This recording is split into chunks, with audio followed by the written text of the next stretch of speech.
வணக்கம். நான் Vijayakumar. ABN films YouTube channel மூலமாக திரை விமர்சனம் பகுதியில் உங்களை சந்திப்பதில் மிக்க மகிழ்ச்சி. இன்றைய திரை விமர்சனம் பகுதியில் நம்ம பார்க்க போகின்ற திரைப்படம் என்னன்னு பார்த்தீங்கன்னாக்கா, கேம் சேஞ்சர். வயிறு முட்டை 10 கவலம் சாப்பிட்ற யானை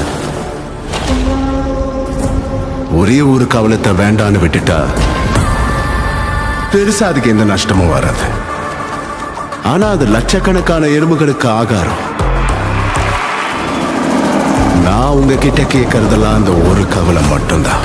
கலெக்டருக்கு பசி வந்துடுச்சான், ஒரு கவலை சோறு கேட்கிறாருப்பா.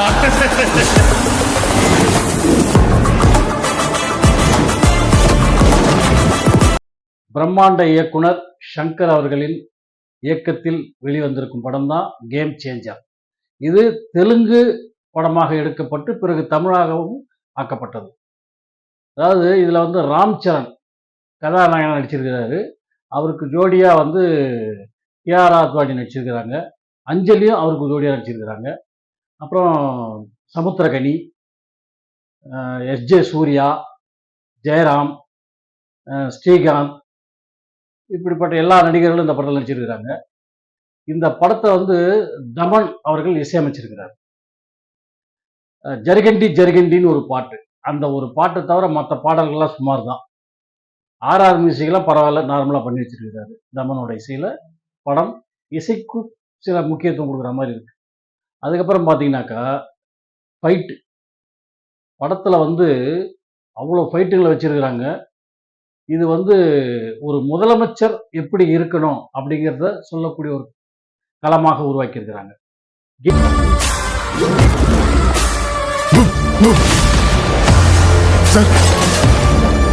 கேம் சேஞ்சர் அப்படிங்கிறது என்னன்னாக்கா, அரசியல் விளையாட்டுல ஒரு மாற்றத்தை உண்டா பண்ணணும் அப்படிங்கிறது அந்த கதையோட கரு.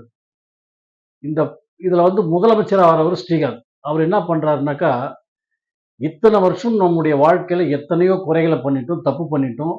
அதனால இந்த கடைசி ஒரு வருஷம் ஆட்சியில இந்த நாட்டு மக்களுக்கு நம்ம நல்லது செய்யணும், எப்படியாவது மக்கள்கிட்ட நல்ல பேர் வாங்கணும் அப்படிங்கிற ஒரு முடிவு எடுக்கிறாரு. அந்த முடிவுக்கு அவருடைய பிள்ளைகள் 2 பேரும் எதிர்ப்பு தெரிவிக்கிறாங்க. இதற்கிடையில பார்த்தீங்கன்னாக்கா, ராம் சரண் வந்து ஐஏஎஸ் முடிச்சுட்டு கலெக்டராக அந்த ஊருக்கு வர்றாரு. அங்கே வந்தவர் அவருடைய வேலையை ரொம்ப ஸ்ட்ராங்காக பார்க்குறாரு. அது அவர் கோபக்காரர். யார் தப்பு செஞ்சாலும் உடனே அடித்து நொறுக்குவார். அந்த அளவுக்கு ஒரு கோபக்காரர். அவருடைய கோபத்துக்கு எஸ்ஜே சூர்யா பலியாக பார்க்குறாரு. அதனால கலெக்டரை எப்படியாவது தூக்கி எடுக்கணும் அப்படின்னு சொல்லிட்டு எஸ்ஜே சூர்யா முடிவு பண்ணுறாரு. அவர் யாருன்னா சிஎம்மோட புள்ள, 2வது புள்ள. பெரிய புள்ள வந்து ஜெயராம். ஆந்திர பிரதேச முதலமைச்சராக இறைவன் மீது ஆணையாக உறுதியேற்கிறேன். அப்போ கலெக்டரை வந்து பதவியில இருந்து தூக்கிடுறாங்க. தூக்குற நேரத்தில் பார்த்தீங்கன்னாக்கா, அவருடைய காதலியை பார்க்கறதுக்கு அவர் போறாரு. அங்க ஒரு வயசான அம்மா, அவங்க வந்து அஞ்சலி தான் வயசான அம்மாவை வராங்க. அவங்க நிறைய மனுக்களை எழுதி அங்கே கீழே போட்டுருப்பாங்க. இதெல்லாம் என்னன்னு கேட்கும்போது, இவங்க வந்து மந்திரிகளுக்கு மனுக்களாக கொடுக்குறாங்க அப்படின்னு சொன்னால், அந்த மனுவை படித்து பார்த்து இதை நான் கொடுக்குறேன்னு, நாளைக்கு மினிஸ்டர் சிஎம்மோட மீட்டிங் இருக்குது, அதை கொடுக்குறேன் அப்படிங்கிறாரு. அப்போ அந்த அம்மா என்ன சொல்லுவாங்க, நானும் அந்த மீட்டிங்க்கு வரேன் அப்படின்னு. அந்த மீட்டிங்கில் சிஎம் பேச ஆரம்பிப்பார். பேச ஆரம்பிக்கும் போது, நான் கொடுத்த மனுவை ஒன்று கூட நீ கவனிக்கல, என்னடா பேசுகிறேன்னு இவங்க எழுந்திரிச்சு குரல் கொடுப்பாங்க. அவங்கள மேடைக்கு கூட்டணும் சொல்லுவாங்க. மேடைக்கு வர அந்த அஞ்சலியை பார்த்த உடனே சிஎம்முக்கு அதிர்ச்சி. அவங்கள பார்த்து அப்படியே கையெடுத்து கும்பிட்டு என்னை மன்னிச்சிருக்கமான்றாரு. கூடவே இருக்கிற ராம் சரணை பார்த்தோன்னு இன்னும் மேலும் அதிர்ச்சி. அவங்க போனதுக்கப்புறம் இவர் வலிப்பு வந்து ஹாஸ்பிட்டலில் படுத்துறாரு. ஹாஸ்பிட்டலில் படுத்துட்டு இருக்கும்போது அவருடைய மகன் தவறு செய்கிறான்னு சொல்லிட்டு அவனை வந்து கட்சி பதவியிலேருந்து தூக்குறாரு. இதனால ஆத்திரமடைந்த எஸ்ஜே சூர்யா மினிஸ்டர் கொண்டுறாரு சிஎம்.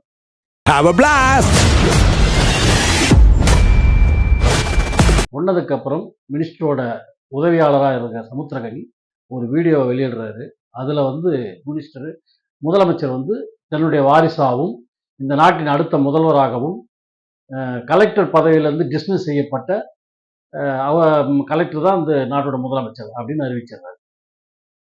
அவர் ஏன் ராம் சரணை முதல்வராக அறிவிச்சாரு, அப்படி அஞ்சலியை பார்த்த உடனே மன்னிச்சிருங்கம்மான்னு எதுக்காக வணங்கினார் அப்படிங்கிறத பற்றி தான் இப்போ அடுத்த கட்ட கதைகளாக சொல்லப்பட்டிருக்கு.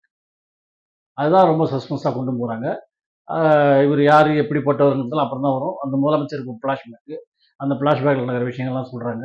கடைசியில் ராம்சரனே முதலமைச்சராக தேர்ந்தெடுக்கப்படுறார். இப்படியாக தான் இந்த கதை முடிவடைகிறது.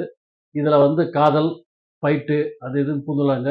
இவர் வந்து நேர்மையான ஒரு கலெக்டர் அப்படிங்கிறத நிரூபிக்கிறதுக்கு ஒரு சின்ன உதாரணம் இருப்பார். என்னன்னாக்கா அவருடைய காதலி வேலை செய்யக்கூடிய இடத்தோட வாசலோட இவருடைய இது முடிஞ்சு போகுது.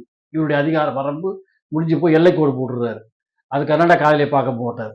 காதலியை பார்க்கணுன்னாக்கா அரசு மரியாதை, அரசு அனுமதியோடு தான் போகணும் அப்படிங்கிற மாதிரி. அதாவது அவ்வளோ நேர்மையான ஒரு கலெக்டராக இவர் இருக்கார் அப்படிங்கிறத காட்டுவாங்க. உங்களுக்கும் எனக்கும் செட் ஆகாது. ஒரு நல்லது நடக்கணும்னா வருஷக்கணக்கா காத்துட்டு இருக்க வேண்டியதா இருக்கு. ஒத்துக்கோ மாமா. அப்படி காட்டுறதான் இவருடைய நேர்மையும் இவருடைய வேகமும் தான் எதிரிகளை பந்தாடுறதுக்கு காரணமாக அமையுது அப்படின்னு சொல்கிறாங்க. இப்படி எல்லா விதத்திலையுமே ஒரு முதலமைச்சராகக்கூடிய தகுதி இவருக்கு தான் இருக்குதுன்னு சொல்கிற மாதிரி படத்தை முடிச்சிருப்பாங்க. படத்தில் வந்து முக்கியமான நாட் அப்படின்னு ஒன்று பார்த்தோம்னாக்கா என்னன்னாக்கா, லஞ்சம், ஊழல் இதையே அரசியல்வாதிகள் செய்து கொண்டிருக்கிறார்கள். அதில் இருந்து மாறி சத்தியத்துக்கும் தர்மத்துக்கும் கட்டுப்பட்டு அறத்தோடு ஆட்சி செய்ய வேண்டும் என்பதை இந்த கதை சொல்கிறது. அதை சொல்வதற்கு பல விதமான முயற்சிகள் எடுத்து எல்லா இடமும் மாறி மாறி போய்கொண்டே இருக்கிறது. படம் மிக பிரம்மாண்டமான செலவிலே எடுக்கப்பட்ட ஒரு பெரிய படம். தெலுங்கு, தமிழ், ஹிந்தி, கன்னடம் என்று பன்மொழிகளில் வெளியாகி இருக்கும் கேம் சேஞ்சர் திரைப்படத்தை அனைவரும் திரையரங்குக்கு சென்று பார்த்து அதில் இருக்கும் நுட்பங்களை தெரிந்து கொள்ளுங்கள் என்று கூறி விடைபெறுகிறேன். நன்றி, வணக்கம். எழுதி கொடுறா. டாவா டேய், சாருக்கு சார் டாக்குடா. என்ன பண்றான்டா அவன்? I'm unpredictable.